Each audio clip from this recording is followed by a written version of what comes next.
Κυρίες και κύριοι, καλησπέρα σας. Καλό μεσημέρι από το δίκτυο τηλεόραση, την εκπομπή Πρώτη Ανάγνωση.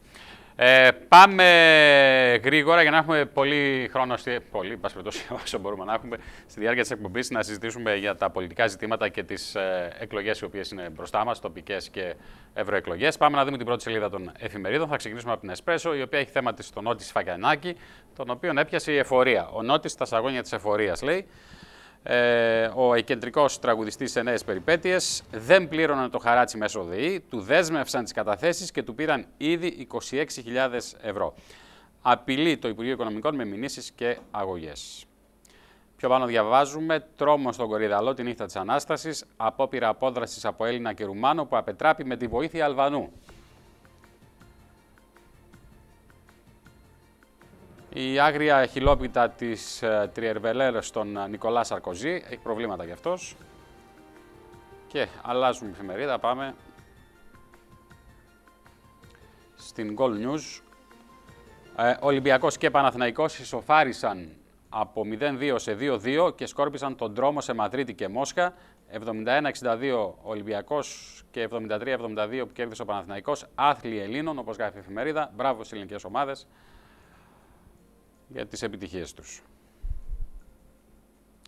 Live Sport. Και εδώ είναι βαριά, γράφει για τον Παναθηναϊκό την νίκη του Παναθηναϊκού. Και θρύλος Βασιλιάς, 71-62 το σκορ του Ολυμπιακού.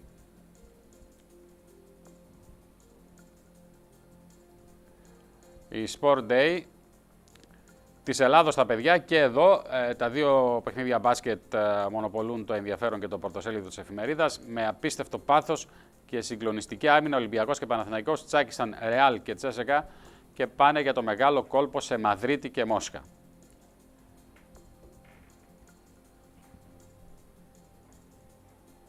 Αγγελιοφόρος. Έρευνα στη Θεσσαλονίκη, μας πνίγουν τα χρέη σε τράπεζες και δημόσιο. Και μάλλον δεν είναι μόνο στη Θεσσαλονίκη, είναι σε όλη την Ελλάδα. 1 στους 10 λέει αδυνατή να καλύψει την πιστωτική του κάρτα. 1 στις 5 επιχειρήσεις περιμένει επιστροφή φόρου. 1 στις 4 επιχειρήσεις έχει ληξιπρόθεσμες οφειλές προς το δημόσιο. 1 στα 7 νοικοκυριά αδυνατεί να πληρώσει το στεγαστικό δάνειο. Ξεσηκωμός για το μαγικό χαρτάκι του τελικού. Βλέπετε εδώ για τον τελικό του ΠΑΟΚ με τον Παναθηναϊκό στο κύπελο, όπου σπέβδουν οι παοξίδες, φαντάζομαι και οι Παναθηναϊκοί από την πλευρά τους, να πάρουν τα εισιτήρια για τον τελικό.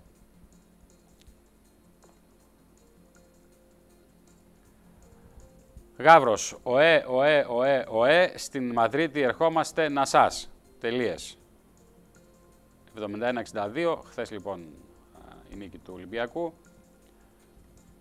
Και μακάρι βεβαίως, γιατί είπαμε και άλλη φορά, οι ελληνικές ομάδες στην Ευρώπη να τα καταφέρνουν, είτε πρόκειται για τον μπάσκετ είτε για το ποδόσφαιρο. Δημοκρατία. Νέα κοροϊδία, πάλι στα δύσκολα παρά τους υψηλούς τόνους αισιοδοξίας. Η Κομισιόν μεταθέτει τώρα τη συζήτηση του χρέους για μετά το φθινόπωρο. Και πιο πάνω, πώς έμπλεξε ο Σφακιανάκης με την εφορία για τη βίλα του. Πέφτουν οι μάσκες στο ΣΥΡΙΖΑ. Γκρίζος λύκος στην αγκαλιά του Αλέξη Τσίπρα. Και συνήγορος των Σκοπίων ο Χριστόπουλος. Πανικός γίνεται και στη Θράκη με τους υποψηφίους του ΣΥΡΙΖΑ.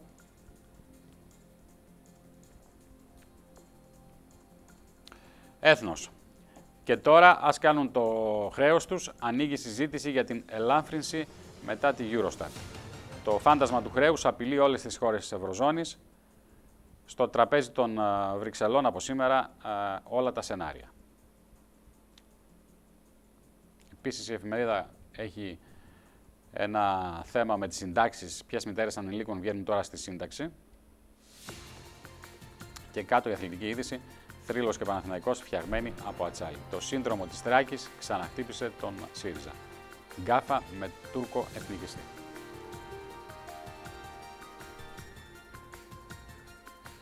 Ελευθερία της Μεσσηνίας, ο Φούρκας ξετινάζει το έργο του Τατούλη, ανεβαίνουν οι τόνοι για την περιφέρεια. Ελεύθερος τύπος. Πώς θα δοθεί το επίδομα των 500 ευρώ σε 74.000 ένστολους, οι κατηγορίες δικαιούχων και η διαδικασία καταβολής, χωρίς αίτηση, αλλά με βάση τα στοιχεία των οικονομικών υπηρεσιών, των επιτελείων θα γίνει η καταβολή του κοινωνικού μερίσματος μέχρι τις 6 Μαΐου στους ένστολους. Η εφημερίδα έχει αναλυτικούς πίνακες με τα ποσά ανάλογα με τον βαθμό των στρατιωτικών. Επίσης, έρχεται δεύτερη ευκαιρία για όσους απορρίπτονται με βελτιώσεις στα κριτήρια. Ό,τι μείνει δηλαδή θα το ξαναδώσουν με πιο έτσι διευρυμένα κριτήρια. Σαμαράς, απομακρυνόμαστε σιγά σιγά από την κρίση. Πολύ σιγά είναι όμως και δεν τη βλέπουμε αυτή την απομάκρυνση. Ελευθεροτυπία, έλλειμμα 15,8 δις η Eurostat, πλεόνασμα 3,4 δις η Τρόικα. Λογιστικά κόλπα για να μην καταρρεύσει το success story. Αντιλαμβάνεστε τι γίνεται τώρα, Ολική ανατροπή η αιώνιη. Χάνει την μπάλα ο ΣΥΡΙΖΑ, δεν την βρίσκει όμως η Νέα Δημοκρατία για τους μουσουλμάνους στη Θράκη. Η αλήθεια της Θεσσαλίας, άφεση παρανομιών. Στον χάρτη των επενδύσεων, οι παρανομίες της παραλίας όλης της χώρας. Αυγή. Ανάρμοστες σχέσεις Νέας Δημοκρατίας ΠΑΣΟΚ με ακραίους της μειονότητας, αδίστακτη εθνικιστική εκμετάλλευση με φόντο τη Θράκη.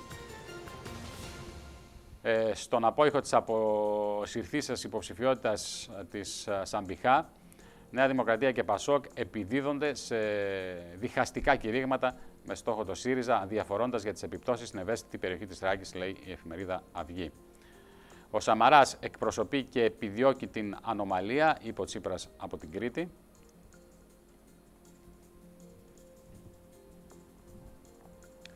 Η Γάτα, 8 σούπερ προτάσεις για το Europa. Όλα τα λεφτά στους μονούς αποδεκτούς πρώτους ημιτελικούς. Αυτά θέλει από τον Μίτσελο Μαρινάκης. Ήταν ένα ακόμη θέμα που προλάβαμε και είδαμε. Γνώμη. Online απάτες στην Αλεξανδρούπολη με αγγελίες πώλησης οχημάτων, προσέλκυε αναγοραστές και μετά την κατάθεση των χρημάτων μην τους είδατε. Προσοχή λοιπόν στις αγορές σας μέσω ίντερνετ, διότι πάρα πολλά γίνονται. Εφημερίδα των Συντακτών. Ακριβό μου πλεόνασμα. Μεγάλη αύξηση χρέους, ανεργίας και ύφεσης. Το ΑΕΠ το 2009 ήταν στα 231 δισεκατομμύρια ευρώ και το 2013 πήγε στα 182 δις. Το χρέος μας το 2009 ήταν 299,6 δις ευρώ, 300 δηλαδή σχεδόν. Το 2013 πήγε στα 319 δις ευρώ. Ανέβηκε το χρέος. Η ανεργία το 2009 ήταν στο 9,5% και έχει πάει στο 27,5%. Τεράστια άνοδος. Η ύφεση ήταν στο μείον 2% το 9 και έχει πάει στο μείον 3,8% για το 2013. Οι ιδιοκτήτες παραδίδουν τα σπίτια τους, λέει, στην εφορία, αφού αδυνατούν να πληρώσουν τα χαράτσια του μνημονίου. Έλα, πάρ' το και τελείωσε. Η Ημηρησία της Συμμαθίας, νέα μελέτη κυκλοφορίας και στάθμευσης του Δήμου της Βέρειας. Και στις αίρες κάτι πρέπει να γίνει, διότι με τους πειραματισμούς το πρόβλημα είναι μεγάλο. Πάμε στην Ημηρησία. Λύση για το χρέος τώρα. Η πιστοποίηση του πλεονάσματος ανοίγει το δρόμο για ρύθμιση. Μήνυμα Αθήνας προς Βρυξέλλες. Τηρήστε τις δεσμεύσεις σας. Η κυβέρνηση έχει στραμμένο το βλέμμα στις πολιτικές αποφάσεις του Eurogroup της 5ης Μαΐου. Επιδιώκει ισχυρή δήλωση επαναβεβαίωσης της δέσμευσης που έχει αναλάβει η Ευρωπαϊκή Ένωση. Ο Στουρνάρας λέει ότι η Ελλάδα στάθηκε όρθια, έχουμε κάνει συμφωνίες που πρέπει να τηρηθούν. Νέο τόπιμα του ΣΥΡΙΖΑ στη Θράκη. Είχε ορίσει υποψήφιο περιφερειακό σύμβουλο συνομιλητή του Μπαξελή. Σάλλος με την υποψηφιότητα του Αχμέτ. Οδηγήθηκε τελικά σε παραίτηση και αυτός. Καθημερινή, πιστοποιητικό για ελάφρυνση χρέους. Επικύρωσε το πλεόνασμα η Eurostat, ανοίγει συζήτηση στο Eurogroup. Επεισόδια, η φωτογραφία αυτή έχει τον τίτλο «Επεισόδια στο Ρίο 2 μήνες πριν από το Μουντιάλ». Μαγνησία, στην κορυφή της βαθμολογίας για τη Super League ο Θεός ήταν με την νίκη Βόλου. Ναυτεμπορική, πλεόνασμα με σφραγίδα και συζήτηση για το χρέος. Η επίσημη διαδικασία θα ξεκινήσει από το Eurogroup της 5ης Μαΐου. Κομισιόν, αύριο η έκθεση που αξιολογεί το πρόγραμμα. Θετικά μηνύματα, λέει, από τα κόκκινα δάνεια. Μέσα στο τρέχον έτος αναμένεται κορύφωση και έναρξη της αποκλιμάκωσης. Πού θα βρουν τα λεφτά να τα πληρώνουν οι Έλληνες, δεν ξέρουμε τώρα. Νέα Εγνατία. Ταλαιπωρία δίχως τέλος. Από τη Θεσσαλονίκη εγκρίνονται όλες οι άδειες ασθένειας. Στην αναμονή ασφαλισμένη όλης Βόρειας Ελλάδας για το καινούργιο σύστημα υγείας στο παιδί και τα προβλήματα τα οποία έχει φέρει. Νέα Κρήτη. Λευκός θάνατος στην Σκούπα. Η ηρωίνη στην Κρήτη με αποστολέα φυλακισμένο.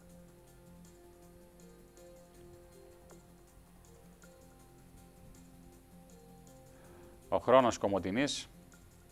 Η αγορά της Κομοτηνής στην βουλγαρική γλώσσα, πιλωτική εφαρμογή από τον Εμπορικό Σύλλογο της περιοχής. Πράσινη. Αρρώστησέ μας κι άλλο εξάστερε Θεέ, για την νίκη του Παναθηναϊκού χθες στο μπάσκετ. Η πρωινή της Κορινθίας, μικρότητα και πανικός, απίστευτη ενέργεια κατά του ΔΕΔΕ. Ανήμερα της ονομαστική του εορτής θέλησαν να χτυπήσουν με άνωθεν εντολή τον υποψήφιο περιφερειάρχη, ακυρώνοντας τον αριθμό του κινητού του τηλεφώνου για να μην καταφέρει να δεχτεί ευχές και μηνύματα από τους φίλους και συνεργάτες του. Ακούστε τώρα τι γίνεται. Ακυρώσανε, λέει, τον αριθμό του κινητού τηλεφώνου του υποψήφιου περιφερειάρχη του ΔΕΔΕ, εκεί στην Κορινθία, για να μην δεχτεί ευχές και μηνύματα από φίλους και συνεργάτες του. Γίνονται και αυτά. Πρωινός λόγος, δύσκολες μέρες για μικρομεσαίους. Σε επενδυτικό ταμείο να αποθέτουν τώρα τις ελπίδες τους για ρευστότητα. Πάμε στο ριζοσπάστη. Απαλλαγή από μνημόνια διαρκείας και χρέος σημαίνει ρήξη με τα δεσμά Ευρωπαϊκής Ένωσης και μονοπωλίων. Ουκρανία, κλιμακώνεται η σύγκρουση, νέα στρατιωτικά γυμνάσια από ΝΑΤΟ και Ρωσία και Αιγαίο, σκηνικό έντασης με φόντο τους υδρογονάνθρακες. Σπορ του Βορρά. Πάρτε το. Αυτό το κύπελο θέλουν χιλιάδες παοξίδες να είναι δικό τους. Αποφασισμένοι δείχνουν οι παίκτες του Γεωργιάδη για να φέρουν μετά από 11 χρόνια στη Θεσσαλονίκη και τον Λευκό Πύργο το τρόπαιο.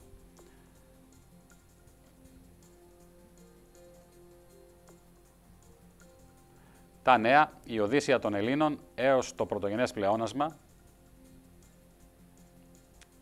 με τις φωτογραφίες Σαμαρά, Βενιζέλου και Στουρνάρα.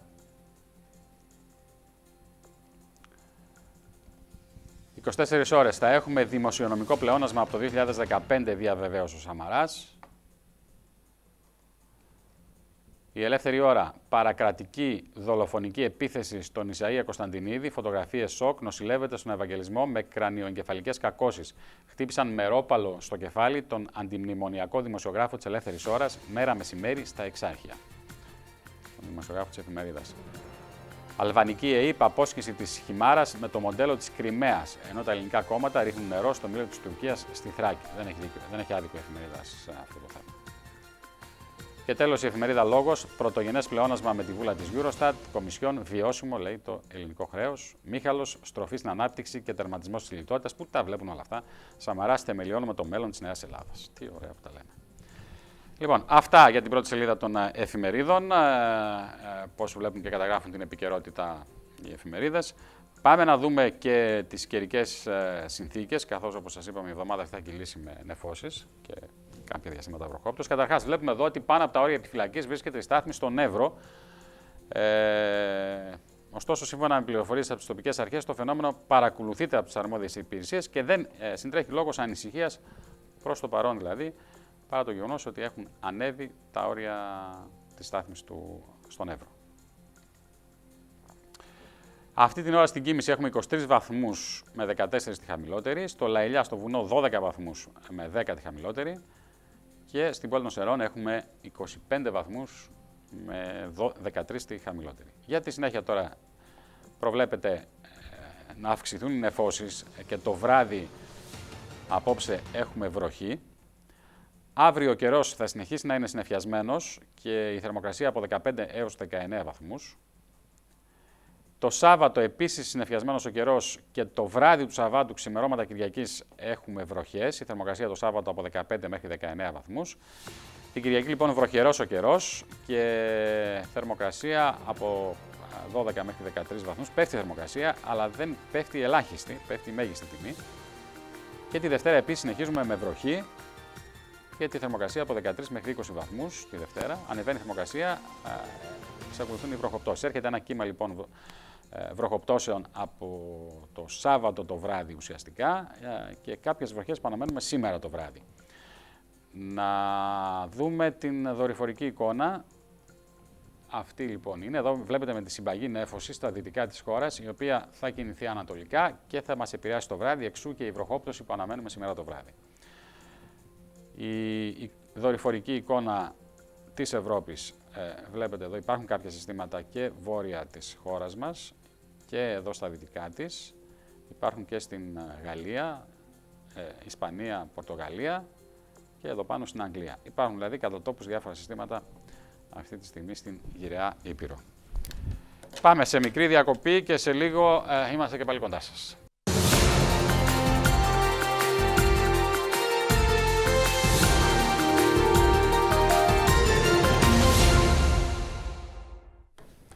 Λοιπόν, επιστρέφουμε. Σε λίγο θα μιλήσουμε με τον κύριο Στέφανο Τζουμάκα. Είναι υποψήφιος ευρωβουλευτής του Σοσιαλιστικού Κόμματος. Μέχρι τότε πάμε να δούμε λίγο κάποια ειδησιογραφία που υπάρχει και το βλέπουμε μέσα από την πρώτη σελίδα της ιστοσελίδας Ζούγκλα. Κοιτάξτε εδώ τη γράφει. Άπλιστη κερδοσκόπη, λέει, για το μέρισμα. Έκανε αίτηση άτομα που διαθέτουν σκάφη, πισίνες και πολυτελείς βίλες. Φαντάζεσαι τώρα να έχει πισίνες, πολυτελείς βίλες και να κάνεις και αίτηση για να πάρεις τα 500 ευρώ. Νομίζω ότι το πράγμα ξεφεύγει πια πολύ. Θρίλερ έχουμε ανοιχτά της Κρήτης. Σε εξέλιξη επιχείρηση διάσωσης για τον εντοπισμό 3 ναυτικών έπειτα από τη βύθιση φορτηγού πλοίου. Μέσα σε 4 χρόνια αυξήθηκαν 24,7 δις οι φόροι και μειώθηκαν 4,5 δις μισθοί και συντάξεις. Τόσο, λέει, πληρώνουμε το πλεόνασμα. Αυξήθηκαν δηλαδή πάρα πολλοί οι φόροι και ταυτόχρονα έχουμε και περικοπές σε μισθούς και συντάξεις. Πήραν τον νόμο στα χέρια τους. Καταγγελίες κατοίκων για ιδιώτες που απέκλεισαν ελεύθερη παραλία στην Βουλιαγμένη.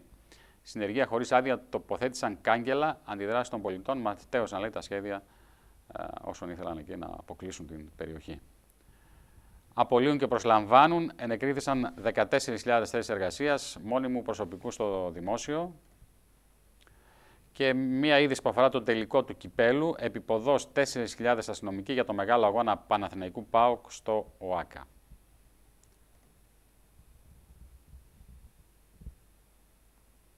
Λοιπόν, αυτά σε γενικές γραμμές από την ειδησιογραφία που επικρατεί μέσα από τα sites. Πάμε τώρα να μιλήσουμε με τον κύριο Στέφανο Τζουμάκα, που είναι στην τηλεφωνική μας γραμμή. Όπως σας είπαμε, υποψήφιος ευρωβουλευτής από το Σοσιαλιστικό Κόμμα. Καλησπέρα σας, κύριε Τζουμάκα. Καλημέρα σας. Καλά είστε? Μια χαρά εσείς. Καλά κι εμείς. Χαίρομαι. Υποψήφιος ευρωβουλευτής, λοιπόν, έτσι? Ναι, όχι εγώ μόνο και πάρα πολλοί άλλοι που είμαστε στο ίδιο κόμμα, γιατί έχουμε ιδρύσει Σοσιαλιστικό Κόμμα. Ναι. Η χώρα χρειάζεται Σοσιαλιστικό Κόμμα. Το Πασόκ παρήκμασε και οδήγησε τη χώρα σε μεγάλες βλάβες και σε μεγάλες ήττες, και εξ αυτού του κόμματος τώρα όλοι αυτοί που είναι η πιο συντηρητική πλευρά που υπήρχε στο Πασόκ έχουν κάνει 2 κόμματα, την Ελιά και το Ποτάμι, και λέμε εμείς καλύτερα να πάνε για αγροτουρισμό παρά για πολιτική που έχει ανάγκη η χώρα από την κρίση που φέρανε, και είναι σαν συγκοινωνούν τα δοχεία και με το κόμμα του κυρίου Κουβέλη. Αυτά τα 3 κόμματα είναι το ανάχωμα στις νεοφιλελεύθερες και μνημονιακές πολιτικές. Πάντως την Δημάρ δεν τη βλέπουμε να συνεργάζεται με την Ελιά. Συνεργάζονται, είναι στελέχη τα οποία είναι διασυνδεδεμένα, που έχουν μετακινηθεί, που πάνε και έρχονται στα 3 αυτά κόμματα. Συγκοινωνούν τα δοχεία και τα 3 αυτά κόμματα, και τα οποία είναι πίσω οι καναλάρχες και παλιά στελέχη και μέλη της ηγεσίας του Πασόκ από την εποχή Σιμίτη. Επομένως δεν βλέπετε σοσιαλιστικό χώρο σε αυτό το χώρο που αναφέρετε, δηλαδή στα 3 κόμματα? Όχι, βέβαια, είναι η σύγχρονη δεξιά. Έχουμε την παραδοσιακή δεξιά με τη Νέα Δημοκρατία, και αυτή είναι η σύγχρονη, η μοντέρνη, οι οποίοι οδήγησαν τη χώρα σε 6 μεγάλες καταστροφές και παριστάνουν ότι έσωσαν τη χώρα. Και οι καταστροφές είναι πρώτον ότι για πρώτη φορά ως κυβερνώντες, μετά τον εμφύλιο, μετά από το 50, μείωσαν τον εθνικό πλούτο της χώρας. Καμία άλλη κυβέρνηση από το 50 και μετά δεν μείωσε τον εθνικό πλούτο της χώρας με δεκάδες δις. Αυτό θα μείνει στίγμα στην ιστορία, την πολιτική ιστορία της χώρας. Δεύτερο, κλείσαν 200.000 επιχειρήσεις και 200.000 μαγαζιά. Και τα μαγαζιά μπορεί να ξανανοίξουν. Επιχειρήσεις πώς θα ανοίξουν? Τρίτον, μειώσαν το εισόδημα των εργαζομένων στο 80% του πληθυσμού από 40% 60%. Αυτό πώς θα αποκατασταθεί? Τέταρτον, πήγαν στο όριο της φτώχειας 4 εκατομμύρια Έλληνες, που αυτό συμβαίνει μόνο στη Βουλγαρία και σε ορισμένες χώρες της Βαλτικής από την Ευρωπαϊκή Ένωση. Πέμπτον, βγάλαν στην ανεργία πάνω από το 30%, γιατί ξέρετε πολύ καλά ότι υπάρχει και αδήλωτη ανεργία. Ναι. Και έκτον, στείλανε τα πιο μορφωμένα παιδιά μας της νέας γενιάς, την πιο μορφωμένη γενιά της Ευρώπης, σε άλλες χώρες. Και παριστάνουν ότι σώσαν τη χώρα. Λοιπόν, αυτό αποτελεί δηλαδή από τις μεγαλύτερες πολιτικές απάτες, συν την πολιτική απάτη ότι θα χρεοκοπούσε η χώρα, θα έβγαινε η χώρα από το ευρώ. Αθλιβερά πράγματα. Όλα αυτά που λέτε, κύριε Τζουμάκα, δεν τα αντιλαμβάνονται οι πολίτες, διότι εδώ τουλάχιστον σύμφωνα με τα αποτελέσματα των τελευταίων εκλογών είχαμε πρώτη τη Νέα Δημοκρατία. Όπως πολύ σωστά το είπατε, οι πολίτες τα αντιλαμβάνονται. Υπάρχουν και ορισμένοι όμως που συνδέονται με μικρά τοπικά συμφέροντα. Είναι η νομεκλατούρα. Πώς ήταν παλιά το Κομμουνιστικό Κόμμα της Σοβιετικής Ένωσης, η νομεκλατούρα γύρω από το κράτος, γύρω από συμφεροντάκια. Είναι σε κάθε νομό οι νομεκλατούροι που συνδέονται με συμφεροντάκια, με δουλίτσες, με ιδιωτελείς υποθέσεις, με προσωπικές υποθέσεις που δεν έχουν ιδεολογία και δεν έχουν αρχές. Μπορούν όμως όλοι αυτοί να επηρεάσουν την μεγάλη μάζα, την κοινωνία? Όχι βέβαια, αλλά όμως θέλουν να αποτελέσουν ένα ανάχωμα για τις επόμενες εξελίξεις. Γιατί εκεί είναι ένα στρατός από στελέχη τα οποία έκαναν πολιτικές οι οποίες δεν είχαν καμία σχέση με μια προοδευτική πολιτική. Ποιος άλλος θα έβαζε τη χώρα και την Ευρωπαϊκή Ένωση στο Διεθνές Νομισματικό Ταμείο? Ξέρετε, αυτό θα μείνει στίγμα σε όλη την Ευρώπη. Εμείς 10 χρόνια λέγαμε στην Ευρωπαϊκή Ένωση ότι πρέπει να φτιάξουμε Ευρωπαϊκό Νομισματικό Ταμείο. Είδατε τώρα και οι ευρωβουλευτές που δεν σήκωναν το κεφάλι, τόσο καιρό ήταν το σκυμμένο το κεφάλι. Τώρα σηκώσαν το κεφάλι ύστερα από 3 χρόνια που απέτυχε αυτή η πολιτική σε όλη την Ευρώπη. Γιατί τώρα σαρώνει ο αποπληθωρισμός στην Ευρώπη και ο αποπληθωρισμός φέρνει χαμηλές τιμές στα προϊόντα, αλλά καταστρέφει τις επιχειρήσεις γιατί να βάζει το κόστος τους. Τώρα λοιπόν σηκώσαν το κεφάλι και λένε λάθος το Δουνουτού, λάθος το ταμείο και έπρεπε να υπάρχει Ευρωπαϊκό Ταμείο Νομισματικό. Όταν τα λέγαμε δεν ακουγόμαστε, λέγανε ότι αυτά που τα λέμε εμείς είμαστε οι καταγγέλλοντες. Τα ξέραμε όλα αυτά για την κρίση από το 2008, αλλά υποτάχθηκαν οι πολιτικοί. Διότι μην νομίζετε ότι έχει η Ευρώπη κυβέρνηση ή μην νομίζετε ότι έχει το Βερολίνο καγκελάριο. Η Goldman Sachs διευθύνει το έργο.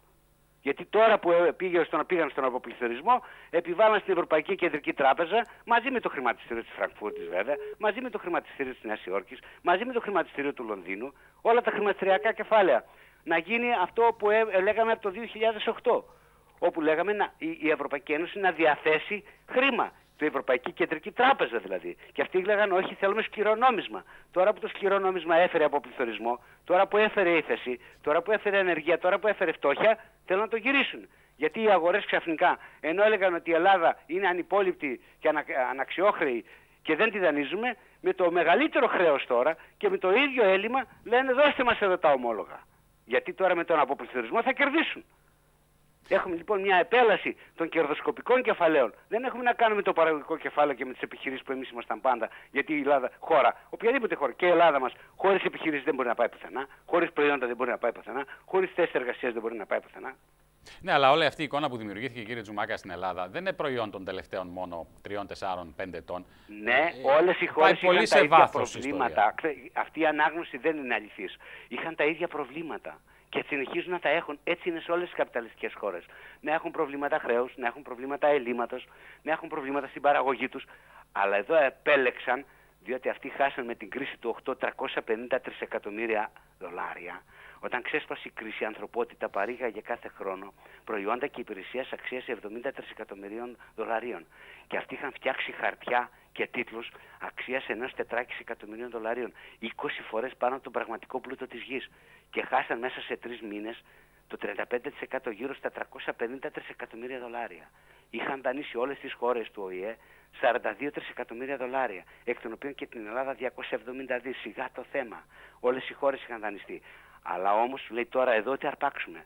Και επέλεξαν να λένε δεν δανείζουμε. Και έπρεπε οι χώρες να πούν, οι χώρες, οι ηγεσίες δηλαδή, δεν θα μας κυβερνήσουν αγορές, θα βγάλουμε χρήμα. Όπως έκαναν οι Ηνωμένες Πολιτείες στην αρχή της κρίσης, όπως έκανε η Ιαπωνία, όπως έκανε η Μεγάλη Βρετανία. Και βγήκαν από την κρίση. Ετούτη εδώ λοιπόν η ομάδα, υποταγμένη στα νεοφιλελεύθερα σχέδια, υποταγμένη στα χρηματιστηριακά παιχνίδια, υποταγμένη στο χρηματιστηριακό και κερδοσκοπικό κεφάλαιο και όχι στις επιχειρήσεις, τράβηξε αυτό το δρόμο. Λοιπόν, δεν είναι ότι δεν υπήρχαν προβλήματα, σε όλες τις χώρες υπήρχαν προβλήματα. Αυτή η αφήγηση είναι μόνο Για ανθρώπους. Άρα εμείς δεν διαχειριστήκαμε σωστά τα δικά μας προβλήματα. Όχι εμείς, ούτε εσείς, ούτε εγώ. Η πολιτική ηγεσία της χώρας. Προφανώς. Ο Γιώργος Παπανδρέου και ο Βαγγέλης Βενιζέλος στην πρώτη φάση, στη συνέχεια ο Βενιζέλος με τον Παπαδήμο και στη συνέχεια ο Βενιζέλος με τον Σαμαρά. Τώρα, εσείς κύριε Τζουμάκα, ήσασταν στο Πασόκ. Πώς το Πασόκ, λέτε, άλλαξε τόσο πολύ στρατηγική? Εξελίχθηκε το Πασόκ. Εκτός αν και όταν ήσασταν εσείς εκεί, πάλι τα ίδια γινόταν, αλλά δεν φαινόταν το πρόβλημα. Κοιτάξτε, το Πασόκ σταδιακά άρχισε να αλλάζει φυσιογνωμία και να παρακμάζει. Λέγαμε τρία πράγματα στην αρχή. Εμείς, στην πορεία. Από πότε ξεκίνησε αυτό? Αυτό ξεκίνησε από το 89. Λέγαμε εμείς μέχρι το 89. Οι πολιτικοί δεν πρέπει να λένε ψέματα. Άρχισαν να λένε ψέματα το 89. Λέγαμε οι πολιτικοί δεν πρέπει να χρηματίζονται. Άρχισαν να παίρνουν τα λεφτά. Και όταν ένας χρηματίζεται και λέει ψέματα, αρχίζει να μπαίνει στην παρακμή και να μπαίνει στα κόλπα του συστήματος. Εντάξει, από το 89 δεν άρχισε να χρηματίζεται ο πολιτικός. Θυμάστε και τα δωράκια του Παπανδρέου. Ναι, από τότε, το 89 ήταν αυτό. Ναι, από το 89 ήταν. Το 89 ήταν αυτά. Λοιπόν, και όταν δεν χτυπήθηκαν στη ρίζα, γιατί το βράδυ το κεφάλι βρωμάει από το ψάρι βρωμάει από το κεφάλι, και το επαναλαμβάνω, το ψάρι βρωμάει από το κεφάλι. Λοιπόν, άρχισαν από κάτω λοιπόν να γίνονται ανεκτά αυτά και να τους ψηφίζει ο κόσμος. Και εμείς όσοι ήμασταν κριτικοί, κράτησε κριτική στάση απέναντι στο 89 και στον αυριανισμό. Τότε ο Παπανδρέου με έπαυσε από την κυβέρνηση που ήμουν αναπληρωτής υπουργός παιδείας και μετά μου ζήτησε συγγνώμη, δημόσια. Λοιπόν, μετά ακολούθησε το χρηματιστήριο και το μεγάλο πάρτι, όπου διαχωρίσαμε πάρα πολύ τη θέση μας και εγώ μάλιστα έφυγα και για ένα διάστημα από τη χώρα. Γιατί είναι θέμα πολιτικής αξιοπρέπειας και πολιτικής τάσης. Τα ξέραμε όλα ότι ετοιμαζόταν αυτή η κρίση, γιατί κέρδιζε το χρηματιστηριακό κεφάλαιο, κέρδιζαν οι κερδοσκόποι, κέρδιζαν αυτοί που είχαν τα χαρτιά και τους τίτλους και χάνανε επιχειρήσεις, κλείνανε επιχειρήσεις, μειώνονταν οι εξαγωγές, μειώνονταν η παραγωγή. Και μετά μας θεωρούσαν απλώς ως καταγγέλλοντες. Το δικαιωνόμαστε εκ των υστέρων. Και γι' αυτό διαχωρίσαμε τη θέση μας. Και είμαστε πάρα πολύ, γιατί πρέπει να σας πω ότι τα μέτωπα, αυτή την τύχη θα έχουν. Το Πασόκ έπαψε να είναι ακόμα, ήταν ένα μέτωπο. Τι σημαίνει μέτωπο? Έχει μέσα δεξιούς, κεντροδεξιούς, κεντρώους, κεντροαριστερούς, σοσιαλδημοκράτες, σοσιαλιστές. Εμείς ήμασταν σοσιαλιστές. Και εκεί θα μείνουμε. Και έχω πει σε ραδιόφωνο στην Αθήνα ότι και ο ΣΥΡΙΖΑ που είναι μέτωπο, εάν δεν γίνει κόμμα, θα έχει την ίδια εξέλιξη. Διότι άμα μαζεύονται από όλο το φάσμα, άλλοι τραβάνε για αλλού και άλλοι τραβάνε για αλλού. Και εμείς γι' αυτό το είπαμε. Κόμμα. Χρειαζόμαστε κόμμα, η χώρα χρειάζεται κόμματα με ιδεολογία και αρχές και πρόσωπα που θα τα τηρούν. Κύριε Τζουμάκα, τι βλέπετε για τη συνέχεια και αν αυτές οι ευρωεκλογές μπορούν να αλλάξουν το σκηνικό ή εν πάση περιπτώσει μπορούν να βάλουν τις βάσεις για μια αλλαγή? Θα επηρεάσουν. Όχι, οι ευρωεκλογές σε καμία χώρα δεν δημιουργούν τα νέα γεγονότα. Είναι ευρωεκλογές. Αλλά όμως διαμορφώνονται, δείχνουν τις τάσεις. Ασφαλώς εμείς θέλουμε αυτή η πολιτική που ασκείται να ιτηθεί. Ότι ο ελληνικός λαός πρέπει να κρατήσει προοδευτικά ψηφοδέλτια απέναντι στην πολιτική του μνημονιακού μπλοκ. Γιατί τώρα λένε τελειώνει το μνημόνιο. Το μνημόνιο τελειώνει λόγω των συμβάσεων. Αλλά τις πολιτικές που έφερε, που ήταν οι σκληρά νεοφιλελεύθερες πολιτικές, ακραίες πολιτικές, θα μείνουν. Και έμειναν. Γιατί αυτοί, ξέρεις, κάνουν, πώς θα το πω, στα μέσα ενημέρωση μια προπαγάνδα. Όχι, δεν τελειώνει τίποτα. Έμειναν όλα εδώ και θα συνεχιστεί η κρίση με άλλους όρους. Γιατί πλέον δεν μπορούσε να συνεχιστεί αυτή η κρίση από αυτούς που την οργάνωσαν. Οργανώθηκε πολιτικά από την αρχή η κρίση. Σχεδιάστηκε. Ψυχρό, όπως και τώρα σχεδιάζεται πολιτικά η δεύτερη φάση. Ότι πλέον θα πάει και η Ευρωπαϊκή Κεντρική Τράπεζά μας να κόψει, να διαθέσει από τα αποθεματικά χρήματα, γιατί τελείωσε το έργο, πήγαν σε ύφεση, φτώχεια και ανεργία και πήγαν σε αποπληθωρισμό. Και γιατί και η Ελλάδα δεν μπορεί να συνεχίσει αυτή την πολιτική ως μέρος της Ένωσης. Δεν είναι τυχαίο ότι πήγαν το χρέος να το συζητήσουν το φθινόπωρο, γιατί δεν είναι το ελληνικό χρέος το μεγάλο θέμα, είναι το ευρωπαϊκό χρέος. Το χρέος της Ιταλίας είναι 1.245 δις. Είναι το χρέος της Πορτογαλίας, της Ισπανίας, της Γαλλίας, του Βελγίου, της Ολλανδίας. Άρα πώς βλέπετε να εξελίσσεται η κατάσταση? Κοιτάξτε, η επιδρομή ήταν η πρώτη φάση, που είχε τρεις στόχους. Να πάρουν όσα μπορούν. Φαντάζομαι τελείωσε αυτή. Ναι, η επιδρομή ναι, είχαν όμως τρεις στόχους. Να πάρουν όσα μπορούν, δεν μπορούν πια να πάρουν άλλα. Δεύτερον, ήταν το σημαντικότερο, να μειώσουν την αξία της εργασίας και να υποτιμήσουν τη χώρα. Και το πέτυχαν αυτό. Πήγαν την αξία της εργασίας στο μισό και τους μισθούς και τα μεροκάματα. Λοιπόν, και θα χρειαστεί τώρα πορεία ξανά. Και το τρίτο ήταν να κάνουν τη χώρα δορυφορική. Αυτό δεν θα το αφήσουμε. Θα ξαναγωνιστούμε, θα χρειαστούμε πολλά χρόνια για να ξαναανακάμψουμε. Γι' αυτό πρέπει να οδηγήσουμε αυτή την πολιτική σε ήττα. Και πρώτο βήμα είναι οι ευρωεκλογές. Λοιπόν, ψηφοδέλτια αντίθετα, για να βγούμε μετά και να συνεχίσουμε τον αγώνα για να φτάσουμε στις εθνικές εκλογές για την εκλογή του Πρόεδρου της Δημοκρατίας. Οι εκλογές αυτές, οι ευρωεκλογές, στις οποίες, όπως είπατε, κατεβαίνετε και εσείς, κατεβαίνετε με συνεργασίες και άλλων χώρων και κομμάτων? Όχι. Κατεβαίνουμε ως Σοσιαλιστικό Κόμμα και θα ανακοινώσουμε το ευρωψηφοδέλτιό μας όπως λέει ο νόμος. Είμαστε νόμιμος κόμμα στον Άριο Πάγο και κινούμαστε σε όλη τη χώρα. Γιατί δεν έγιναν και συνεργασίες και άλλων χώρων που έχουν οι ίδιες ή τόσο κοντά απόψεις με εσάς? Εντάξει, να δείτε, εμείς έχουμε τη λογική της πολιτικής αυτονομίας. Διότι βλέπουμε έναν πολυκερματισμό. Όχι, δεν είναι. Των λεγόμενων αντιμνημονιακών δυνάμεων. Ο πολυκερματισμός είναι σε φάσμα. Υπάρχει ο πολυκερματισμός που είναι στο χώρο του ελευθερισμού και των μνημονίων και υπάρχει και ένας κερματισμός που αφορά τον προοδευτικό χώρο. Λοιπόν, εμείς είπαμε ότι υπάρχει η παραδοσιακή αριστερά που είναι ο ΣΥΡΙΖΑ και το ΚΚΕ και υπάρχει το σοσιαλιστικό κίνημα. Εμείς θα κινηθούμε σε μια γραμμή που την ξέρουμε πολλά χρόνια. Όταν ο Παπανδρέου, ο Ανδρέας, ήμασταν τότε ένα καινούργιο κόμμα, λέει εμείς δεν μπορούμε να γίνουμε μέτωπο άλλων κομμάτων που θέλουν ορισμένοι. Η θεωρία του μετώπου ήταν μια θεωρία του Λένιν που απέτυχε. Κανείς δεν μπορεί να γίνει μέτωπο άλλου. Και ορισμένοι το επιδιώκουν. Κάποιοι δηλαδή που θα καθοδηγούν τους άλλους. Χρειάζεται αυτονομία και αυτοτέλεια και κάθε δύναμη της δυνάμεις της. Ούτε συμμαχίες χωρίς αρχές. Είμαστε υπέρ της πολιτικής συνεργασίας. Είχε συναντήσει τότε το Φλωράκι και κάνει μια συνεργασία σε 10 σημεία και τον Δρακόπουλο και τον Κύρκο και τον Ζίγδη τότε της Ενώσεως Κέντρο.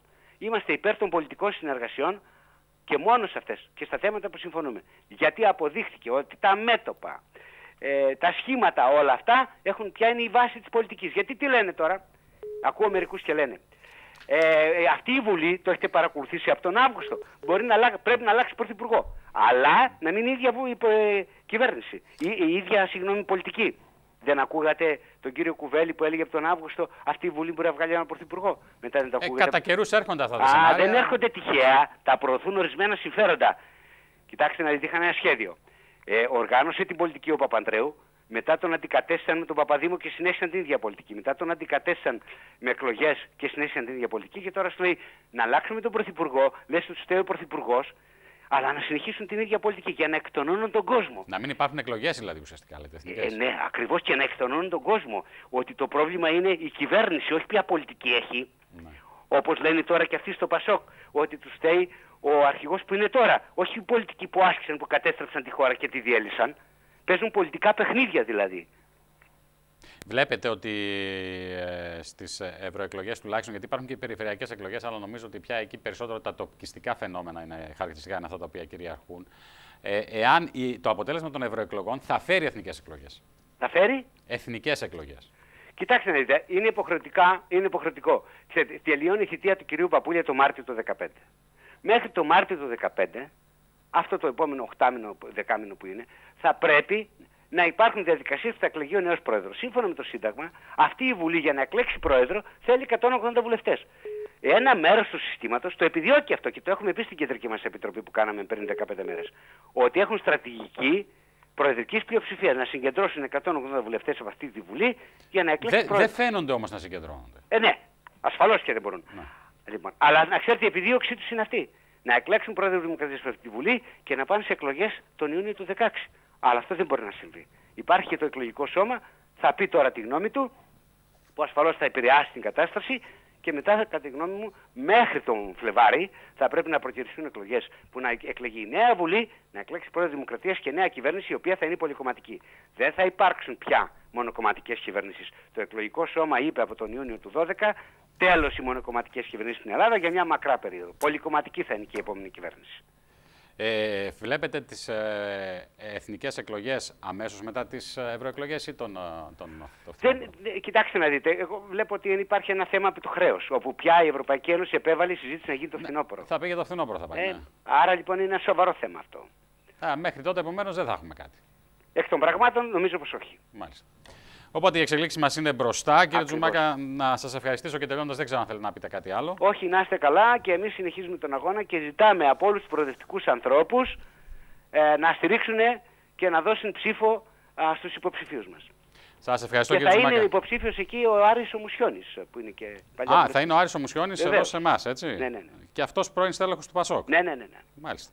Ενδιαφέρουσα είδηση μας δώσατε, διότι λόγω ότι δεν τη γνωρίζαμε. Ναι. Υποψήφιος Ευρωβουλευτής του Σοσιαλιστικού Κόμματος, λοιπόν, ο Άρης ο Μουσιώνης. Σας ευχαριστώ, κύριε Τζουμάκα. Καλό μεσημέρι. Γνωστός ο Άρης ο Μουσιώνης και βουλευτής του Πασόκ ήταν και σε διάφορες θέσεις είχε τοποθετηθεί. θυμάμαι, στο Υπουργείο Υγείας. Τώρα υποψήφιος με τον Στέφανο Τζουμάκα του Σοσιαλιστικού Κόμματος, υποψήφιος ευρωβουλευτής. Λοιπόν, χρηματιστήριο δεν ξέρω, δεν μπορώ να δούμε σήμερα. Μια μαύρη οθόνη μου βγάζει. Προσπαθώ τόση ώρα εδώ να το διορθώσω να μιλάω με τον κύριο Τζουμάκα. Δεν είχα και αυτό. Πάμε τραγούδια. Λοιπόν, να σας πω επίσης ότι σαν σήμερα ένας ήρωας Ελληνικής Επανάστασης του 1821, ο Αθανάσιος Διάκος, εκτελέστηκε με τον γνωστό τρόπο από τους Τούρκους στη Λαμία. Ενώ σαν σήμερα γεννήθηκε η μεγάλη τραγουδίστρια η Μπάρμπαρα Στρέιζαντ το 1942, η Αμερικανίδα τραγουδίστρια και ηθοποιός, και με αυτήν θα κλείσουμε με το πασίγνωστο πια κομμάτι σε όλους, το Woman in Love. Σας αποχαιρετούμε. Ανανώνουμε το ραντεβού μας για αύριο το μεσημέρι στη 1. Να είστε καλά.